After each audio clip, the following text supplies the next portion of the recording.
What would you do if a homeless 9-year-old boy told you he could heal your paralyzed daughter? Would you walk away, or would you listen?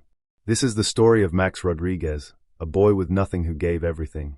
And sometimes, my friends, the most broken people carry the tools to help others heal. Picture this with me. It's a cold Denver morning. Not the kind of cold that brings snow, but that bitter cold that makes your breath show up like little clouds and turns your fingertips red and stinging. Outside the Children's Hospital on Colfax Avenue, people are rushing everywhere. Scarves wrapped tight, coffee cups clutched like lifelines, moving fast like they could somehow outrun whatever tragedy brought them to this place. But there's one person who isn't moving at all. Sitting on a flattened cardboard box near those big revolving doors, there's a little boy. 9 years old. His name is Marcus Rodriguez, but everyone who knows him calls him Maximum. He's got this oversized coat hanging loose on his small frame, sleeves rolled up because it's too big for him. One of his boots is held together with silver duct tape. A blue knit beanie sits low on his forehead, barely covering his ears. And here's the thing that gets me about Max. He's not begging. He's not asking anyone for help. He's just there, sketching quietly in this weather-beaten notebook, watching all these hurting families come and go.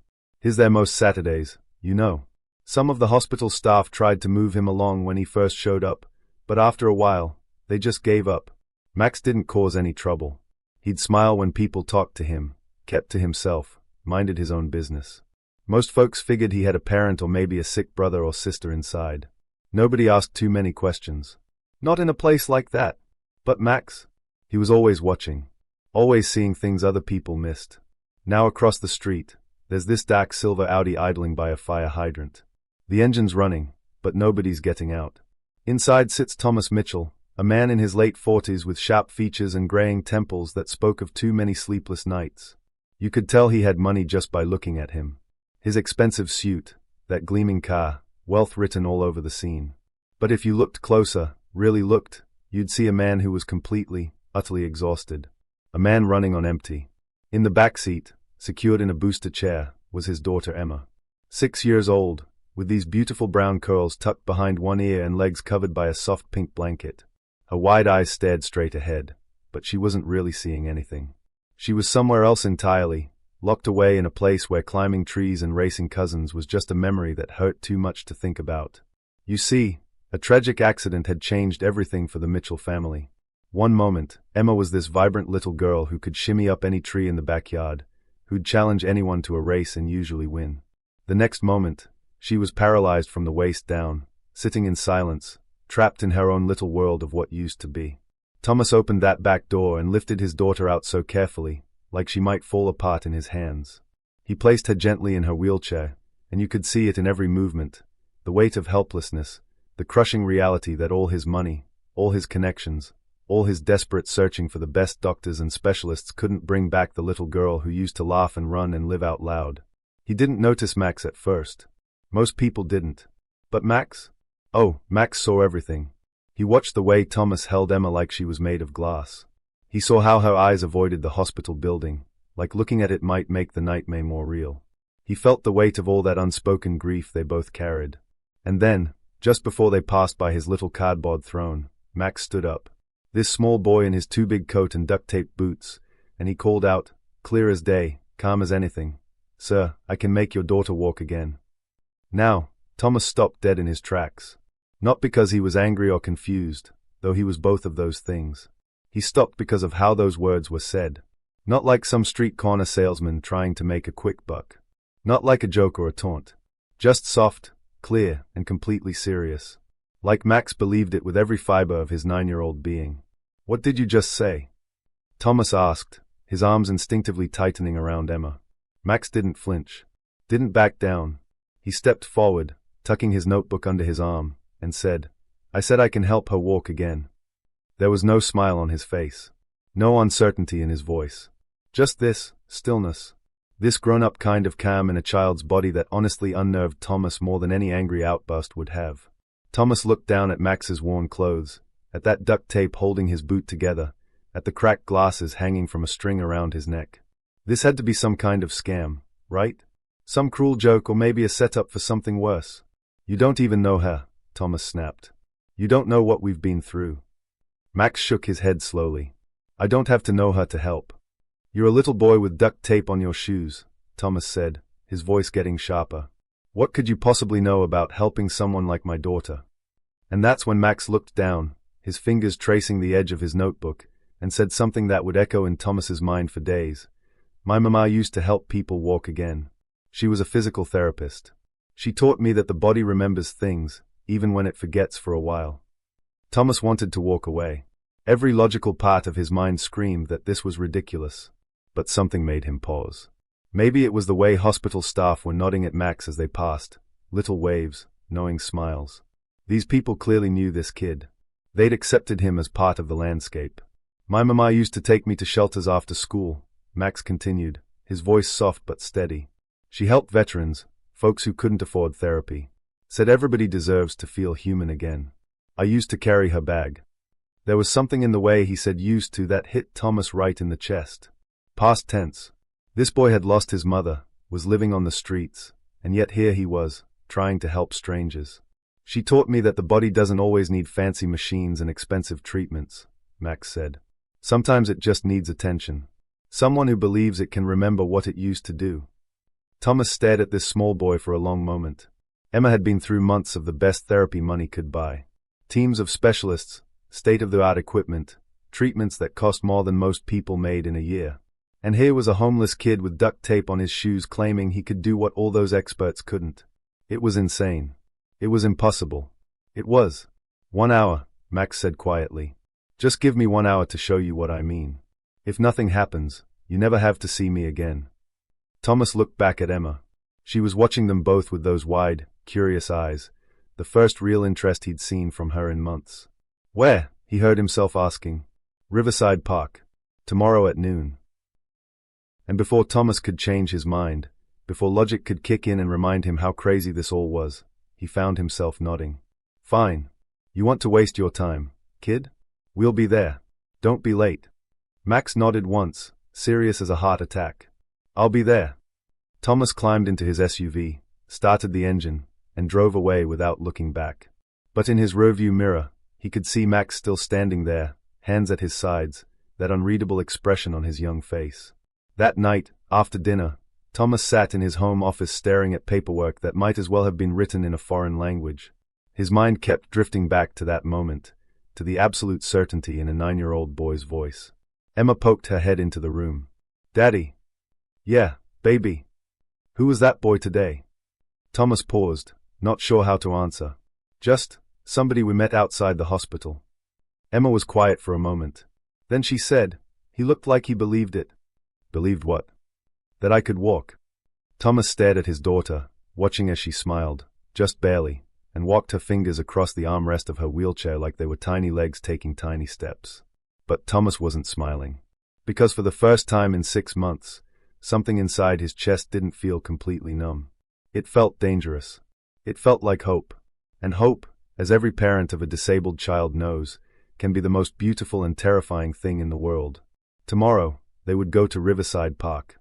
Tomorrow, they would see what a boy with nothing but faith and duct tape boots could possibly offer a little girl who had lost everything. Tomorrow, their lives would begin to change in ways Thomas could never imagine. But tonight, for the first time in months, both father and daughter went to sleep with something they hadn't felt in so long they'd almost forgotten what it was called. Hope. Riverside Park was the kind of place most people drove past without a second glance. Cracked basketball courts where the nets hung in tatters. Swings that squeaked when the wind caught them. Patches of grass that tried their best to look like a real soccer field but never quite made it. On Sundays, especially around noon, it was usually empty. Just the kind of forgotten place where broken promises went to die. But that Sunday was different. Max was already there when Thomas pulled up at 12:07, and yes, Thomas was keeping track because part of him hoped the kid wouldn't show. Part of him wanted an excuse to drive away and forget this whole crazy idea. But there Max was, sitting on the bench closest to that big oak tree. Same oversized jacket, same blue beanie. But today, his weather-beaten notebook was tucked away. Instead, he had a small gym bag at his feet and a clean towel folded beside him on the bench. Thomas got Emma out of the car, settling her into her wheelchair, and you could feel it, the tension, the skepticism, the desperate hope he was trying so hard not to feel. He wheeled Emma over to where Max sat, arms crossed tight across his chest like he was already regretting being there. "Hi again," Max said politely, standing up as they approached. Thomas gave him a stiff nod. "Emma, though?" Emma waved. Just a little wave, but it was the most animated Thomas had seen her in months. "Hi, Emma," Max said, and his whole face lit up when he smiled at her. "Hi," she whispered back, and Thomas's eyebrows shot up. "How do you know her name?" "You said it yesterday," Max replied simply. "I remember things." Max opened his gym bag like he was unpacking treasures. A pair of clean socks, a tennis ball, a small jar of cocoa butter, and this plastic container filled with what looked like rice wrapped in soft cloth. Thomas squinted at it all. "What is that stuff?" "Things my mom used," Max answered, lifting out the rice pack. "The rice is for heat. Helps loosen up tight muscles. The ball is for pressure points." He turned to Emma, kneeling down so he was at her eye level. "If it's okay with you, can I work with your legs for a little while? Nothing's going to hurt, I promise. And if anything feels weird or scary, you just say stop, okay?"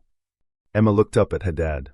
Thomas sighed, his whole body screaming that this was insane. "You can try.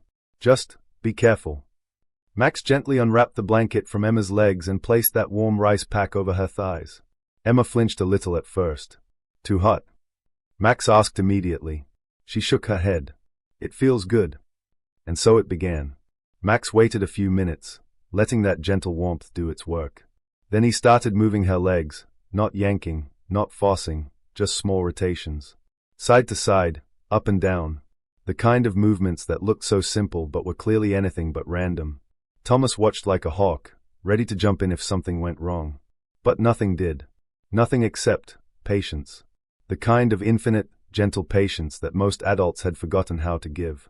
"You ever do this before?" Thomas asked, suspicious. Max didn't look up from Emma's legs. "My mama used to take me to shelters after school.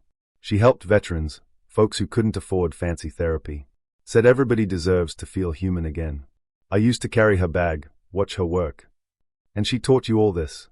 "She taught me that bodies don't always need expensive machines," Max said, tapping lightly on Emma's knee with his knuckle. "Sometimes they just need someone to pay attention." "Emma, you feel that?" "No," Emma whispered. Max nodded like that was exactly what he expected. "That's okay. I'll keep asking." And here's what got me about Max. He kept talking to Emma while he worked. Not at her, not around her like she wasn't there. He talked with her. Asked about her favorite colors, her favorite foods, what TV shows she liked to watch. At first, her answers were short. One word, maybe two. But slowly, something started to shift. She began asking him questions back. "Do you live around here?" "Kind of." "Do you go to school?" "I used to." "Why not anymore?" Max hesitated for just a second. "My mom got sick. Then she passed away. Been trying to figure things out since then." Emma's voice got even softer. "I'm sorry." Max gave her the kind of smile that was sad and grateful all at once. "Thanks, Emma. That means a lot." Thomas felt something in his chest loosen, just a little. This wasn't some street con or cruel joke.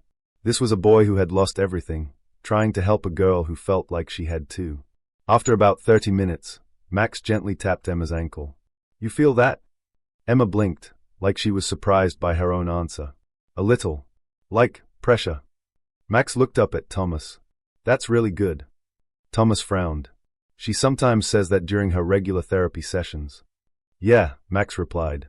"But those sessions happen in rooms full of scary machines. Sometimes kids tense up when they are scared. But here." He gestured to the open park around them. "There's fresh air, trees, birds singing. It feels different when you're not trapped inside four walls." Thomas couldn't argue with that. He'd seen how Emma shut down the moment they walked into any medical building. Max helped Emma stretch both legs, then showed her some simple movements to try with her toes. Just wiggling. Nothing dramatic happened that anyone could see. But Emma didn't look discouraged. "I'll show you more next week," Max said, starting to pack up his things. "It takes time. But your muscles." He pointed to her thighs. "They still remember how to be strong. You just have to remind them." Emma smiled, the biggest smile Thomas had seen from her in months. "Okay." As they got ready to leave, Thomas cleared his throat. "We're not promising anything here," he said quickly, like he needed to protect them both from disappointment. Max nodded. I'm not either, sir. I'm just trying. Thomas stared at this small boy for a long moment. Then, almost without thinking, he reached into his coat pocket and pulled out a folded $20 bill. Max stepped back like Thomas was offering him something dangerous. No, sir. I don't want your money. Then why are you doing this? Max shrugged, and his answer was so simple it broke something inside Thomas's chest. Because your daughter smiled. The following Sunday was warmer, but Max still wore his big jacket. Not because he needed it, but because, well, it made him feel like his mom was still close. She used to call it his helper's coat. Said every good healer needed something that reminded them why they cared. By 11:45, Max was already there. Towel laid out, supplies lined up neat as a pin, bottle of water sitting beside him. Some kids were shooting hoops on that cracked basketball court, and someone's dog was barking in the distance. At exactly noon, and Thomas was learning that Max was always exactly on time, that silver Audi rolled up. Emma was grinning before the car even stopped. Actually grinning. Hi, Max, she called out, her curls bouncing as Thomas helped her into the wheelchair. Thomas looked different too. Still tired, but lighter somehow. Like he wasn't carrying quite as much weight on his shoulders. He gave Max a small nod. No words, but it was more than last week. They got into their routine. Same setup, same warm rice packs. But this time, something had shifted between all three of them. Emma was trying now. Really trying. Can you press your heel down into the ground? Max asked gently. Emma closed her eyes, concentrating so hard her forehead wrinkled. Nothing happened that you could see. It's okay, Max said immediately. Sometimes it takes your brain a while to find the right path to your legs. It's like trying to walk through a crowded room in the dark. You just have to be patient and keep feeling around until you find the way through. Week after week, they kept coming. Same time, same place, same gentle patience. Max taught Emma how to use rubber bands around her ankles to build strength. He rolled tennis balls under her feet, explaining how it helped her brain remember where her feet were, even when she couldn't feel them. He showed Thomas how to massage the pressure points behind Emma's knees, how each nerve had a job to do even when it had gone quiet for a while. And then came the bad day. It was their fourth Sunday. Max showed up like always, but when that Audi pulled up, Emma wasn't smiling. Her eyes were red and puffy. Thomas looked angry, not at Max, but at the world, at the unfairness of it all. She doesn't want to do it today, Thomas said sharply as he lifted Emma into her wheelchair. Emma refused to look at either of them, her little arms crossed tight across her chest. Max approached slowly, the way you might approach a wounded animal. What happened, Emma? I tried to move my legs this morning, she said, her voice barely above a whisper. I tried, and nothing happened. Nothing at all. I'm tired of trying. It's stupid and pointless and I hate it. Thomas looked away, his jaw clenched so tight you could see the muscles jumping. Max knelt down beside her wheelchair. You think I never get tired of trying? Emma didn't answer. You think I never sat in that shelter and cried when my mom couldn't afford her medicine and I had to just sit there and watch her get sicker and sicker? Emma's eyes shifted toward him, just a little. You're allowed to be mad, Emma. I get mad sometimes too. Mad at the world, mad at God, mad at everything that isn't fair. But you know what I learned? His voice got even gentler. If you stop trying now, the part of you that wants to walk might stop trying too. And I don't want that to happen, because I haven't given up on you. Emma stared at the ground for the longest time. Then, in a voice so small Thomas had to lean in to hear it, I'm scared. That was the first time she'd said those words out loud. The first time she'd admitted what they all knew was true. Max leaned in closer. I'm scared too, Emma. Scared that maybe I can't help you the way my mom would have. Scared that I'm just a kid who doesn't know what he's doing. But being scared doesn't mean we stop. It just means we're close to something big. Emma wiped her nose with the back of her hand. Okay, let's try again. They worked differently that day. Less talking, more just being present. Max guided Emma through the motions gently, with Thomas helping more too, shifting her weight, encouraging every small movement, every tiny twitch. And then, after about 30 minutes, it happened. Emma moved her right foot. Not just her toes. Her whole foot. It slid forward maybe 2 inches, slow and stiff, but it moved. Thomas dropped to his knees beside her wheelchair, blinking like he couldn't believe what he'd just seen. Do it again, he whispered. She did. Max sat back on his heels and smiled, but he didn't say anything. He just watched this father and daughter rediscover something they thought they'd lost forever. That night, Thomas stood outside his house on Crestview Drive, looking up at the stars and feeling something he hadn't felt in 6 months. Inside, he could hear Emma on the phone with her aunt, giggling as she told the story of her foot sliding forward. For the first time since the accident, their house didn't feel like a hospital room. It felt like a home. Word started to spread. A nurse from Children's Hospital had been walking her dog through Riverside Park one Sunday and spotted Emma, actually moving her legs, actually smiling. And there was that quiet boy who used to sit by the hospital doors, now kneeling in the grass, helping this little girl find her way back to herself. The nurse told her sister, who worked in patient services. A physical therapist mentioned to Thomas one day, "Hey, someone told me Emma's been improving. That true?"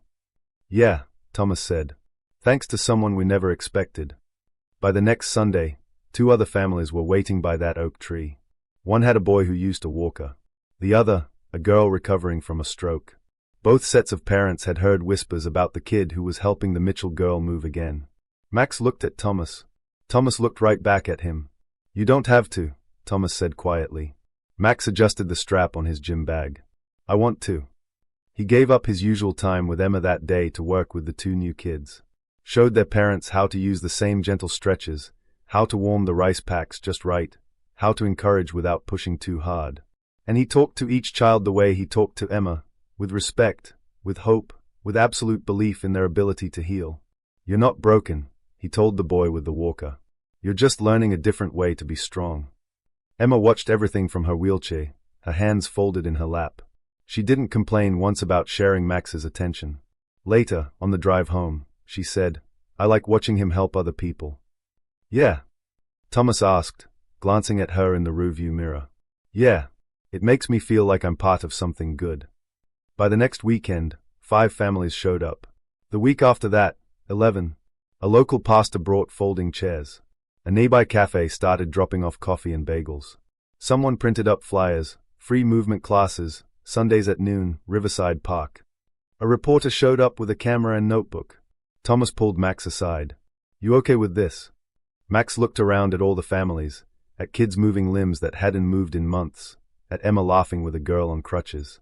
"As long as it's about them, not me." The article ran on the second page of the Denver Post. 9-year-old with a gift helps dozens heal in City Park. They didn't use Max's full name. He'd asked them not to. But people found out anyway. A local doctor offered to mentor him. A non-profit wanted to fund equipment. Someone else offered free tutoring. For the first time since his mother died, people weren't just looking at Maximum. They were seeing him. Really seeing him. But Max never let it go to his head. He still laid out that same towel every Sunday, still wore those duct-tape boots, still checked on Emma first before helping anyone else. And the park that used to echo with emptiness had become a place where miracles grew quietly in the grass. 9 Sundays. That's how long it had been since that first meeting outside the hospital. 9 Sundays of towels laid on grass, of Emma's legs getting stronger, of small victories shared with strangers who'd become family. But this Sunday felt different. Max could sense it before they even arrived. The air was softer, the trees seemed to sway with anticipation.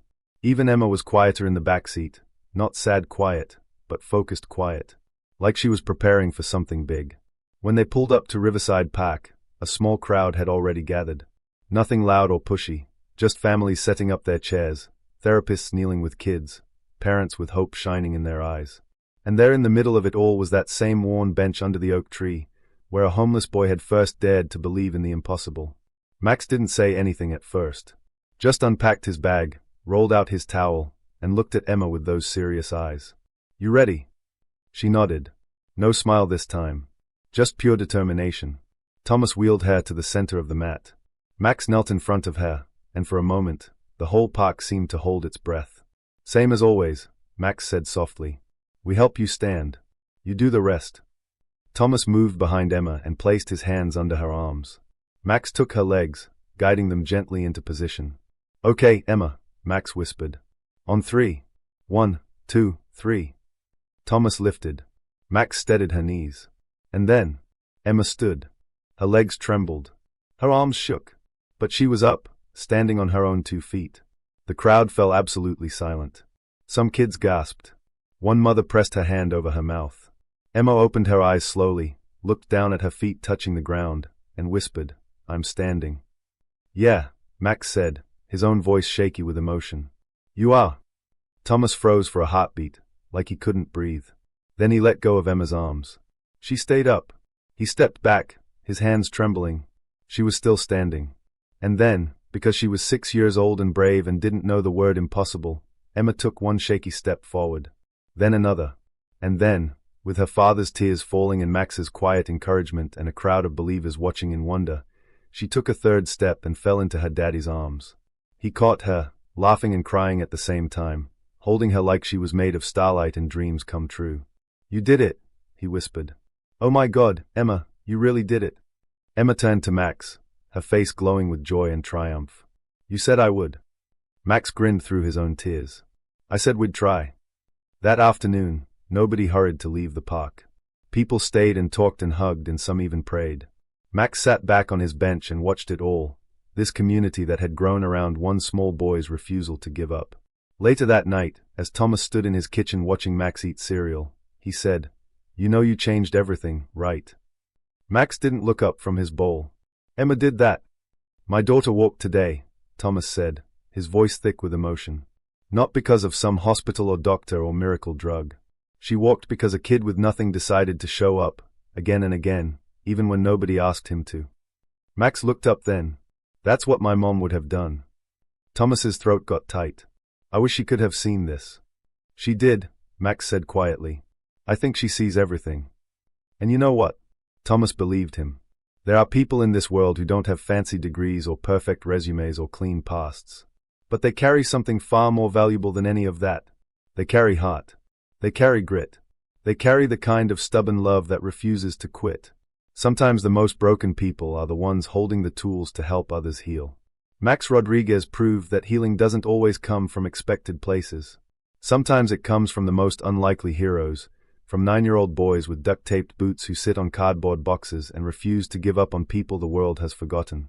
In a world that often overlooks the marginalized and underestimates the young, Max's story reminds us that miracles aren't always supernatural. Sometimes they are profoundly human, the miracle of seeing possibility where others see only limitation, and having the courage to act on that vision with gentle hands and boundless love. If this story moved you, don't keep it to yourself. Share it. And if you know a kid like Max or a girl like Emma, tell them this. You matter. You're needed. And your story isn't over yet. Sometimes the most beautiful healing happens not in hospitals or therapy rooms, but in forgotten parks where broken people find each other and dare to believe that tomorrow can be different than today. That's the real miracle. Not just that Emma walked, but that a community formed around one boy's gift. That love multiplied. That hope became contagious. And it all started with a homeless kid who looked at a paralyzed girl and saw not what was broken, but what was possible. That's the gift Max gave them all. Not just healing, but the courage to believe in it. And maybe, just maybe, that's a gift we all need to remember how to give.